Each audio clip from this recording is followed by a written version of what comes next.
Kuulate veebiraadiot. Lihtsalt ja keerutamata. Läänemeelsus, venemeelsus ja eesti rahvuslus.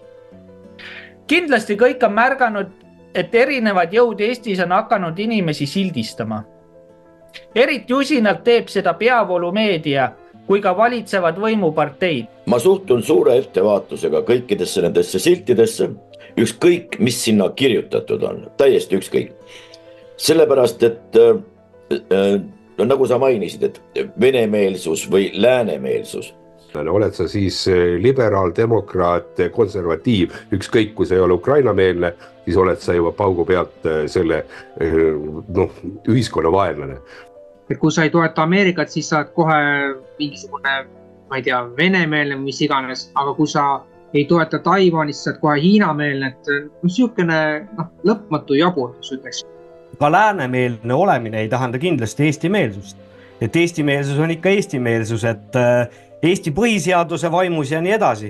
Ja ma tooksin ühe kaardi veel siia mängu, et kui me räägime traditsioonidest, kommetest või siis tavadest ja selle järgi elamisest, traditsiooniline perekond on meil sillistatud venemeelseteks propagandistide poolt, eesotsas siin Martin Laine ja kes need ajakirjanikud on. Eestimeelsus, läänemeelsus ja venemeelsus on siis nüüd nagu see kolmik, kus kohas me peaksime selgust saama.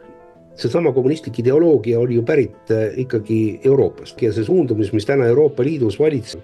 Ma teate, mis juhtus, mis oli hästi pull. Venemaal peksti need kommunistid võimu juurest minema ja Venemaa võttis endale absoluutselt teise konservatiivse rahvusliku suuna, millel ei olnud selle rahvusvahelise internatsionalistiga enam mitte midagi pistmist.